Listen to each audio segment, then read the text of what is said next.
E aí, pessoal, vamos começar a resolver algumas questões relacionadas ao conteúdo de equilíbrio químico. Vai começar pela questão número 30. É dada uma reação que envolve a destruição da camada de ozônio e pede-se a constante de equilíbrio para essa reação, sabendo que a espécie reativa pode ser formada pela reação de gases poluentes, como NO e oxigênio atmosférico. Além disso, esse processo ocorre em duas etapas. Para fazer essa questão, pode ser interessante nos valermos de algumas informações fornecidas pelo Brown. Por exemplo, constante de equilíbrio de uma reação no sentido inverso é o inverso da constante de equilíbrio da reação no sentido direto. Isto nós vamos utilizar logo de início na resolução da questão. E também nós veremos que a constante de equilíbrio para uma reação líquida, montada em duas etapas, é o produto das constantes de equilíbrio para as etapas individuais. Muito bem. Temos então as etapas individuais que deverão fornecer essa reação global, que é a nossa reação de interesse. Vejam o que nós faremos. Para a primeira reação, nós vamos fazer uma inversão, que é reagente passará a ser produto e vice-versa, o que é produto passará a ser reagente. Também ocorre uma inversão da constante de equilíbrio. No enunciado do exercício, a reação, vamos dizer no sentido direto, o K1 corresponde a 1 sobre 7 vezes 10 elevado a 103.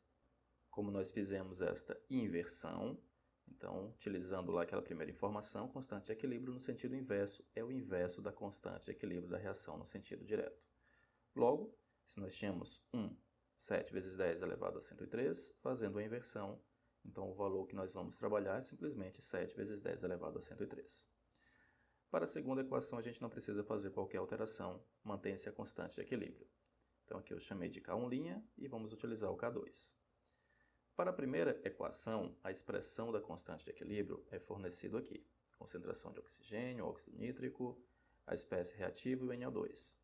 E no caso da segunda equação, temos também a expressão da constante de equilíbrio. E percebam que, se nós multiplicarmos de fato K1' vezes K2, alguns termos serão cancelados, como o NO e o NO2. Então, nós teremos simplesmente oxigênio vezes oxigênio, fornecendo O2 ao quadrado, e O vezes O3, ou seja, nós teremos como resultado uma outra expressão que corresponde à expressão da constante de equilíbrio para a nossa reação de interesse. Tá? Então, de fato, se nós queremos obter a constante de equilíbrio dessa equação global, basta multiplicarmos K1' vezes K2. Fazendo aqui esse cálculo, o resultado obtido será 4 vezes 10 elevado a 70. Questão bastante simples. Basicamente envolve esses conhecimentos da manipulação dos valores das constantes de equilíbrio. Vamos para a próxima. A 25 graus, a pressão parcial de equilíbrio de NO2 e N2O4, 0,15 e 0,20 atm, respectivamente. Se o volume duplicar a temperatura constante, calcule as pressões parciais dos gases quando se atinge um novo estado de equilíbrio. Então, vamos lá, questão número 32, que nós vamos fazer. Bem, como já foram fornecidos dados iniciais das concentrações, então já podemos utilizá-los a fim de calcular a constante de equilíbrio em termos das pressões parciais. Então, NO2, concentração ao quadrado. Aqui eu fiz na verdade não é concentração, aqui a gente deveria ter utilizado a notação de pressão de NO2 e pressão de N2O4, tá? Logo, 0,15 ao quadrado sobre 0,20, temos esse resultado que ficará guardado. Bem, como nós queremos calcular as pressões parciais quando se atinge um novo estado de equilíbrio, desde que o volume venha a duplicar a mesma temperatura. Então, vamos imaginar, se o volume duplica, pressão e volume são grandezas que se relacionam de forma indireta, são grandezas inversamente proporcionais. Então, se o volume é duplicado, as pressões devem cair pela metade. Então, por isso que nós vamos começar utilizando agora, para o N2O4, 0,20 dividido por 2, para o NO2, 0,15 dividido por 2. São as novas concentrações iniciais naquela reação. Qualquer mudança que venha a ocorrer nessa reação será ditada pela estequiometria da mesma. Então, se ocorrem alterações na proporção de 1 para 2, vamos imaginar que se ocorre uma alteração de x no consumo do reagente, vai ocorrer uma alteração do dobro dessa quantidade na formação de produto. E, finalmente, no equilíbrio, teremos 0,10 menos x sobre 2x mais 0,075. E aqui nós podemos, então, utilizar essas informações de equilíbrio relacionando com aquela constante já calculada. Afinal de contas, a constante é constante para uma mesma temperatura. Sendo assim, vamos fazer as substituições mais uma vez. NO2 ao quadrado, só que o NO2 agora é dado por 2x mais 0,075. E NO2 ao quarto, 0,10 menos x. Claro que aqui a gente vai obter uma expressão em função de x, que nos fornecerá uma equação do segundo grau. Tá? Vocês depois podem então fazer toda essa manipulação algébrica. O valor de x obtido será 0,01122. Se nós temos esse valor de x, então nós vamos agora substituí-lo nestas duas expressões, a fim de obter as pressões parciais desejadas. Pressão do NO2, 2x mais 0,075. Fazendo a substituição com o valor de x, o resultado será 0,0994. E para o N2 ao quarto, 0,10 menos x, fazendo-se a substituição 0,0878. Estes são os resultados finais, de acordo com o que foi pedido na questão. Vamos voltar agora para a questão 29. No estudo da formação do agente poluidor, NO, um recipiente aquecido a 2.200 graus foi preenchido com ar contendo 0,079 atm de nitrogênio, 0,21 atm de oxigênio.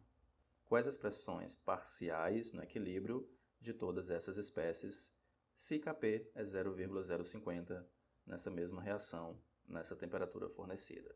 Ok, então nós já conhecemos a constante de equilíbrio nessa temperatura e queremos calcular as pressões parciais dessas espécies. Vamos lá. Dados fornecidos, 0,79 para o nitrogênio, 0,21 para o oxigênio. Inicialmente não há nenhum produto formado. De acordo com a estequiometria da reação, proporção de 1 para 1 entre reagentes, mas é formado o dobro de produto. Então, x, x e 2x, que na verdade será menos x, indicando consumo, e aqui sim é formação. Logo, no equilíbrio, 0,79 menos x, 0,21 menos x e 2x. Esse tipo de tabelinha, pessoal, é muito útil nessas questões que envolvem equilíbrio. E, igualmente, nós podemos calcular, fazer esse mesmo procedimento para dados fornecidos em pressão e dados fornecidos em termos de concentração mol por litro, ou ainda simplesmente número de mols, certo? Bom, vamos lá, substituindo os valores. Kp é conhecido, temos uma expressão, mais uma vez em função de x, que novamente fornecerá uma equação do segundo grau. Resolvendo-a, o valor será 0,0399. Eu fiz aqui uma aproximação para 0,04. Tá? Então, outra vez, nós só precisaremos agora fazer a substituição do valor de x nessas quantidades e teremos o valor das pressões parciais de cada um dos componentes. Então, vamos lá. Nitrogênio, 0,79 menos 0,04, 0,75 atm. Para o oxigênio será 0,17 e para o NO 0,08 atm. Uma amostra de NOBr gasoso foi colocada em um frasco rígido, onde se decompõe a 25 graus, de acordo com a seguinte reação. No equilíbrio, a pressão total e a densidade da mistura são 0,0515 atm e 0,1861, respectivamente. Calcule o Kp para essa reação. Uma dificuldade que pode haver, inicialmente, é que não foi fornecida qualquer concentração inicial para nenhuma das espécies envolvidas, o que pode dificultar a montagem daquela tabelinha de equilíbrio que nós utilizamos nas questões anteriores. Porém, nessa questão, nós podemos utilizar a densidade fornecida, apesar de ser a densidade no equilíbrio, mas tendo em mente que a densidade da composição gasosa ela será sempre a mesma, estando ou não nas condições de equilíbrio. Tá?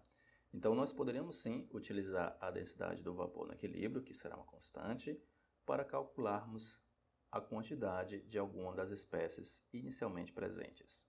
No caso, será o NOBR. Como nós faremos? Uma análise dimensional nos permite observar que, se eu dividir a densidade pela massa molar de uma espécie, densidade gramas por litro, massa molar gramas por mol, então nós obteremos um resultado expresso em mols por litro, ou seja, concentração molar. Inicialmente só havia NOBR, ele depois viria a se decompor, então nós já sabemos que a composição do vapor é constante, utilizando essa mesma densidade, dividimos pela massa molar do NOBR e temos a sua concentração inicial. Já que queremos calcular o Kp, vamos transformar essa concentração em pressão. N sobre V é a concentração, então substituímos aqui, e para transformarmos então de concentração para pressão, basta multiplicar por R e a temperatura em Kelvin. Está aqui o cálculo. O resultado será 4,13 vezes 10 a menos 2 atm. E agora nós podemos montar a tabela de equilíbrio. Pressão parcial inicial do NOBR, não havia ainda nenhum produto formado, seguindo a estequiometria da reação menos 2x, 2x e x, no equilíbrio nós teremos essas quantidades.